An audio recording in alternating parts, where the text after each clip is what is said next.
Another coincidence today that I am starting this video right in front of this house for rent. When I was looking for a parking spot, I came across this house, drove right past it, and to my amazement, guys, this house was listed for rent for $5,500 per month, and it's a little over 1,900 square feet, and the house is pending right now, so someone has a contract on it for rent. But I was actually shocked to see a house in this neighborhood for rent for $5,500 a month. Now, yeah, it's just a 3-bedroom, 2-bath. It's nothing super fancy, but you know, the house is kind of old, but it's got a decent sized yard. It's right across the street from the golf course over here behind me. So I was surprised to see that.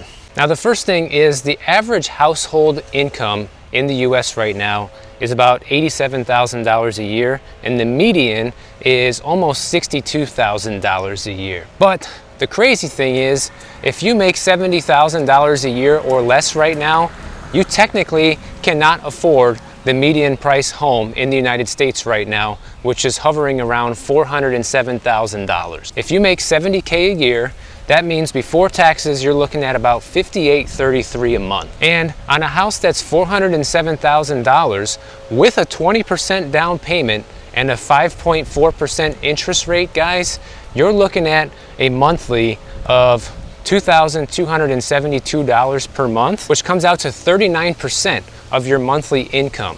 And the reason why this is worrisome is because anything over 30% of your monthly income for housing is traditionally looked at as unaffordable.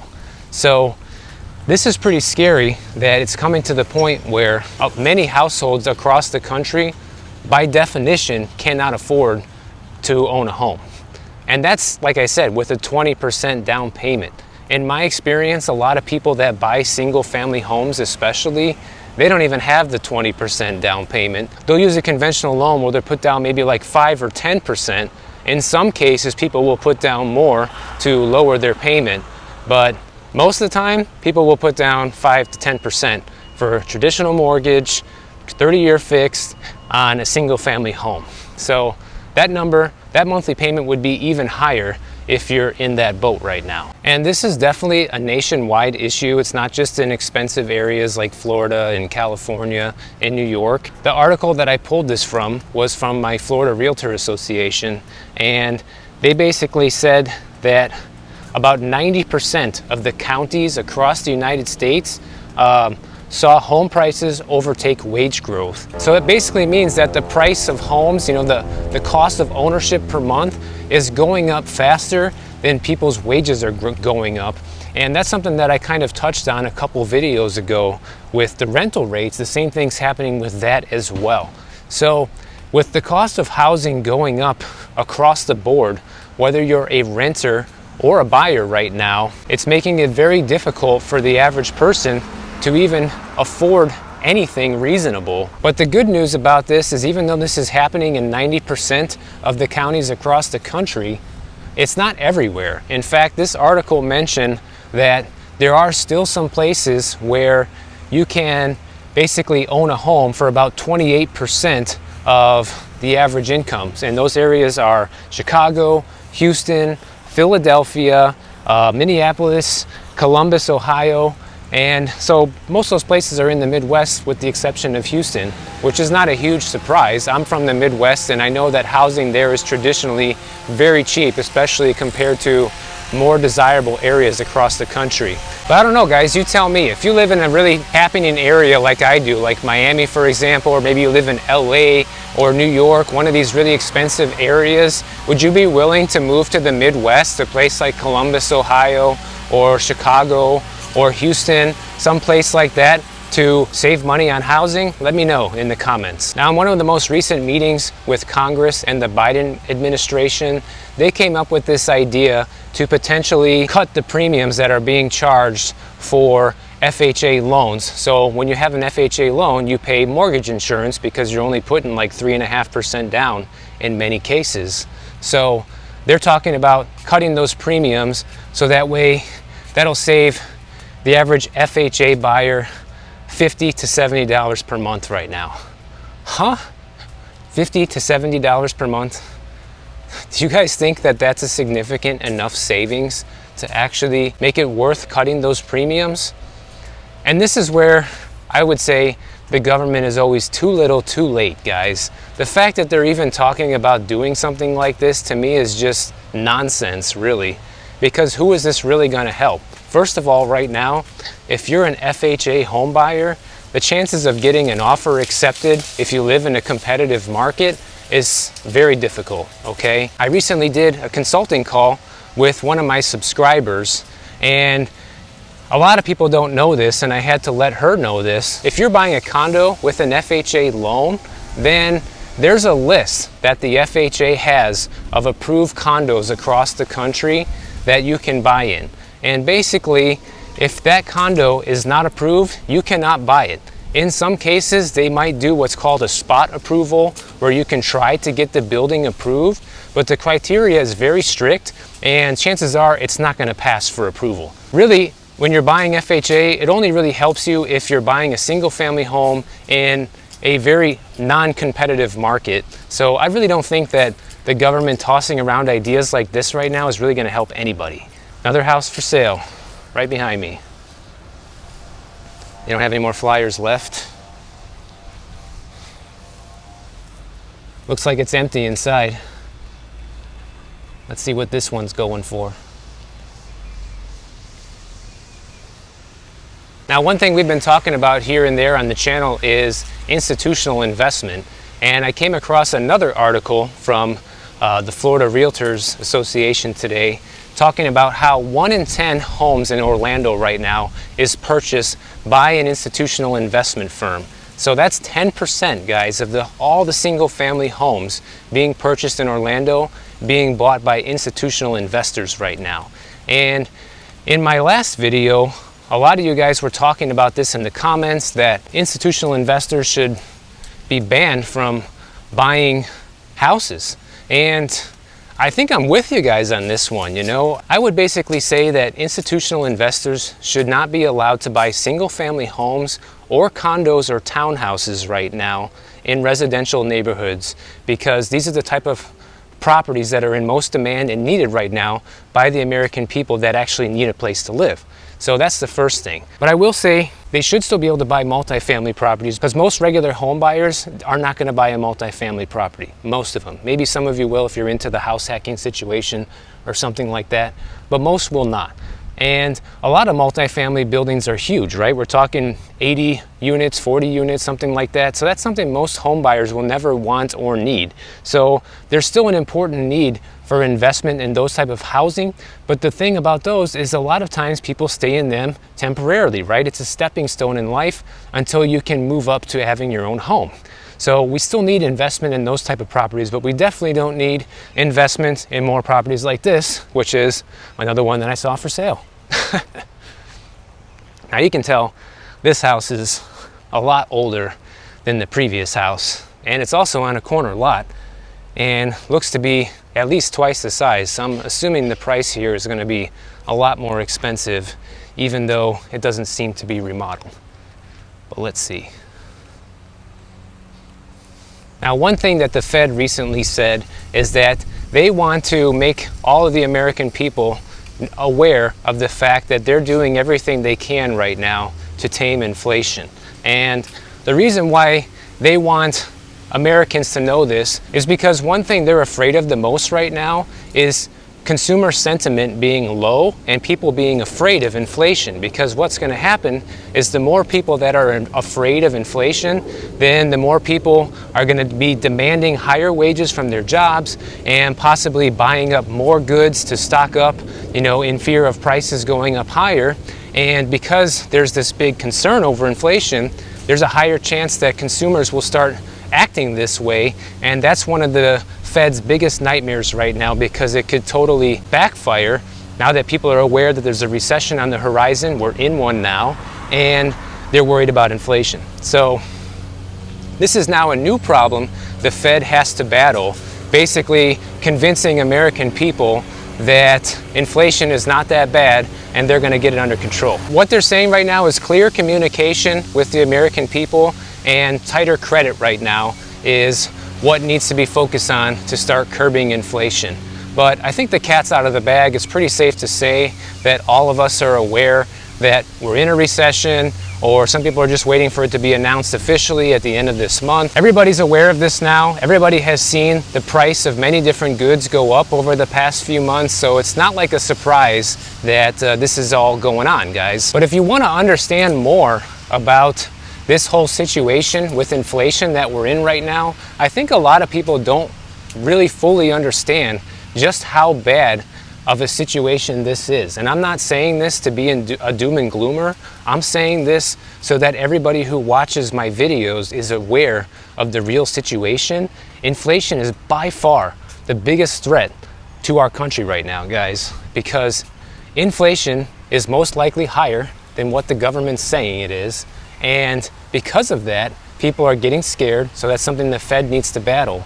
But the guy from Clear Value Tax, and I don't know his name, but I watched his video yesterday, and he had an excellent outline and explanation of why this time it's different with inflation compared to the 1970s, and why you need to be more concerned about what's happening right now, because the Fed cannot raise rates to 20% like it did back in the 1970s. They just simply don't have that option because they won't be able to afford their own debt payments. So basically, they have two options right now.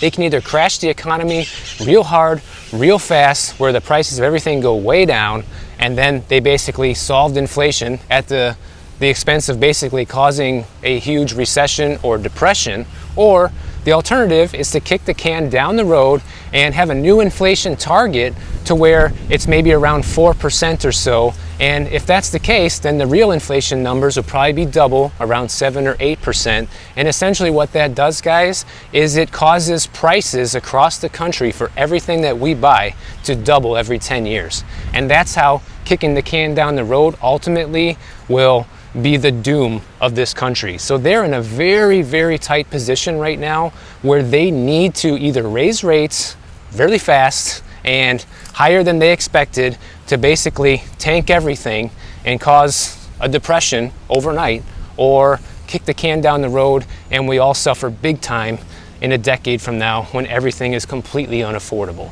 So I don't know what decision they're going to make. I'm not claiming that I'm an expert on this or I know exactly what they're going to do, but neither option is good, okay? Personally, I'm more in favor of the option of let's just get it solved right now. You know, let's have some temporary pain for the long-term gain. That's kind of my attitude on this, because I think if they decide to go the route of let's, you know, kick the can down the road even further, this is going to put a much bigger squeeze and pain on the US like we've never seen before, and by the time that all that starts happening, it will be impossible to fix. So let me know what you guys think about this. I'm going to link the Clear Value Tax video down in the description below because it was a really great video basically explaining this in great detail if you want to learn more about the inflation situation right now and just how much trouble this puts us in. Now, there was another article today discussing where in Florida can you still get a rental for $1,500 a month. And anybody who's been familiar with my channel since the beginning or the early days, you probably know that I have made quite a few videos about moving to Florida and how so many people have been wanting to come here even before the pandemic, but then of course that accelerated things a lot. And now the tables have shifted completely, guys, to the point where Florida in many areas is becoming unaffordable for a lot of people.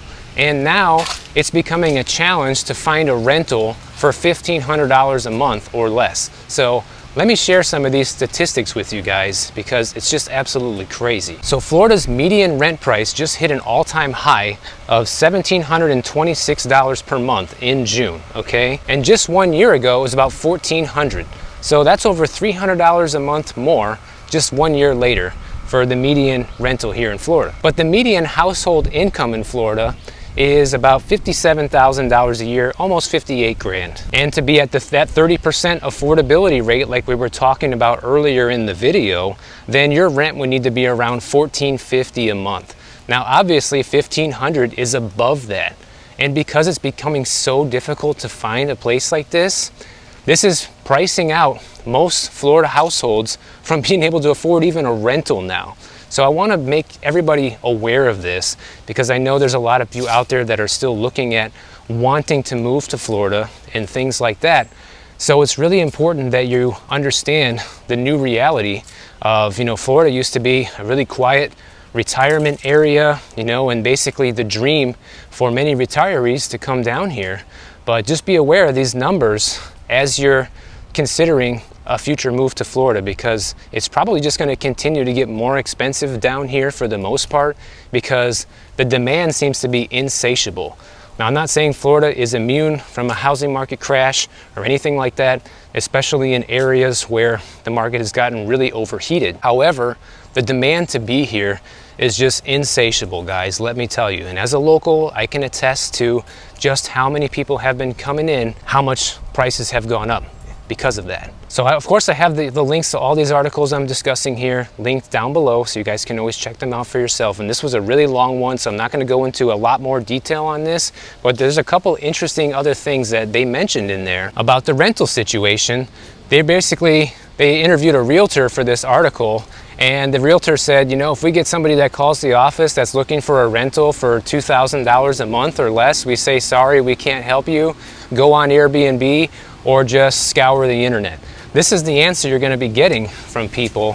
So as you're thinking about making a move to Florida, especially if you're looking to rent right now, be prepared to do basically all of the groundwork of finding an apartment on your own, because getting an agent to help you, if your budget's under $2,000 a month, it's going to be very difficult. One thing I really want to caution you guys about is the article said to check Craigslist, because a lot of the big websites like Zillow and Trulia and apartments.com aren't going to have the cheaper listings that you might find on Craigslist. Now, that might be true, but guys, I need to warn you, because Florida is basically the scam capital of the United States, and most of the rental scams that are out there occur on Craigslist. So if you are going to search for a rental on Craigslist, make sure that you're verifying who you're meeting with before you meet with them. Verify that they are a real estate agent or they are the owner of the property before you ever even meet with them. So basically, verify, verify, verify is the name of the game with Craigslist, because anyone can claim to be anyone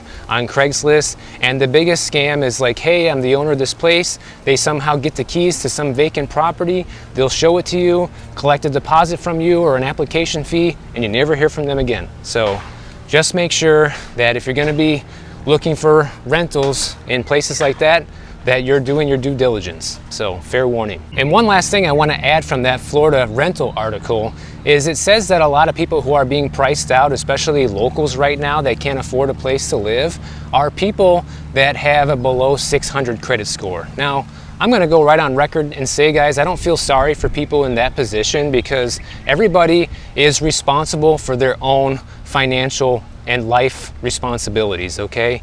And if your credit score is below 600, clearly you are not being a good citizen by paying your bills on time and, making sure that you are doing what you can to have a good credit score, because really all it takes to have good credit is have access to credit and pay all your bills on time. If you can do those two things, then you're going to have a good credit score. So if you have a bad credit score, it means you're not doing those things, and it means that landlords aren't going to want to rent to you, which is no big surprise. I wouldn't be renting to someone with a credit score below 600 either. So there's that. Got a little boat party out here today. That's the brand new Ritz-Carlton over there, Miami Beach. It's a beautiful day to be out on the water.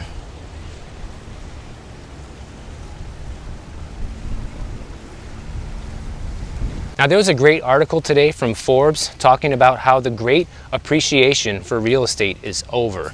And basically what they outline in this article is the main reason why home prices have shot up so much in the past couple of years is because of artificially low interest rates. And I think they totally nailed it on the head, because having easy access to cheap money and being able to afford a house that you normally wouldn't be able to afford at today's interest rates, like we're seeing, when rates are at a normal level like they are right now, you can't afford the same house that you could have 2 years ago or even just 6 months ago. And they basically nailed it, because this is the number one reason why home prices are so high right now. They go on to say that the chances of interest rates going back to where they were, say like January 2021, when you could get a mortgage for 3%, is basically never going to happen. At least not anytime soon, guys. Probably not in the next 10 years at least, maybe even longer, because the interest rates need to remain higher in order to curb demand. But you need to realize that interest rates have been artificially low for like 15 to 20 years. And so basically the run of these low interest rates, these artificially low interest rates, is over, because these low interest rates have been subsidized by quantitative easing. And in case you don't know what that is, it's basically a fancy way of saying money printing, which is something we've done a lot of in the last couple of years. And so we're basically in a position in this country where we cannot print any more money. Having low interest rates, again, being subsidized by more money printing, is basically an impossibility. So keep that in mind, because where you see interest rates right now, it's probably going to be the new norm. And I'm one that always says that I think they're going to be higher by the end of the year. I think as the Fed keeps raising their basis points, that we're going to see mortgage rates continue to climb higher. And yes, I'm aware that 30-year fixed rates fell briefly this week, but it didn't fall by that much. And the reason why it fell, guys, is because people are scared of a recession. Go look it up.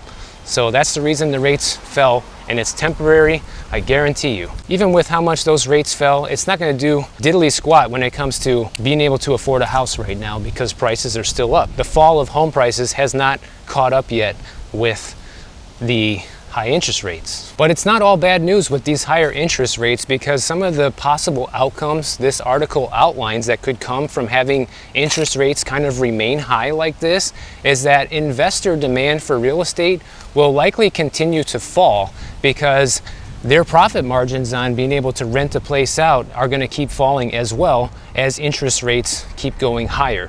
And what it's going to help is it's going to help the average person who does need to buy a home for them to live in, because people don't care about profitability when they need a place to live. So it's basically a good thing for the consumer or the home buyer that needs a place to live, because as long as you can afford the payment, people will continue to buy. But investors will not continue to invest if there's no money to be made. So that's the first thing. But the downside is that it will probably cause an uptick in foreclosures, it says, because there's going to be hardly any equity to be gained in the near future. And if somebody runs into financial hardship, they won't have additional equity to tap from their home. In fact, they could even be in a negative equity situation if you're one of these people that overbid for a house in the past couple of years. So this could also cause more foreclosures to come to market as well. But one of the other benefits, it says, is that buyers will feel less pressure to buy, because there'll be more supply out there, and hopefully it will help return us to a more balanced real estate market, so that way people don't feel the pressure to buy before they're actually financially ready to, which can in turn cause foreclosures. But the other downside to this is it does mean that we could see decades of low appreciation for homes. In the past, before all this mania started, average home price appreciation across the country was like 2 to 3% a year. And going forward, we're going to be lucky if this generation who's buying a home right now even sees that at all in the next decade, because of just how much home prices have shot up over the past couple of years. It's going to create less wealth for people buying a home today who traditionally, if you're a baby boomer and you bought a house 20 years ago, obviously you're sitting in a really good position right now. But anybody who's buying today, in 20 years from now, might not be sitting in as pretty of a position. So go check that out if you guys want to read the whole thing. It's a lot of interesting information there. If you guys enjoyed this video, please subscribe to the channel and check out my next video on the screen right over here, and I'll catch you over in the next one.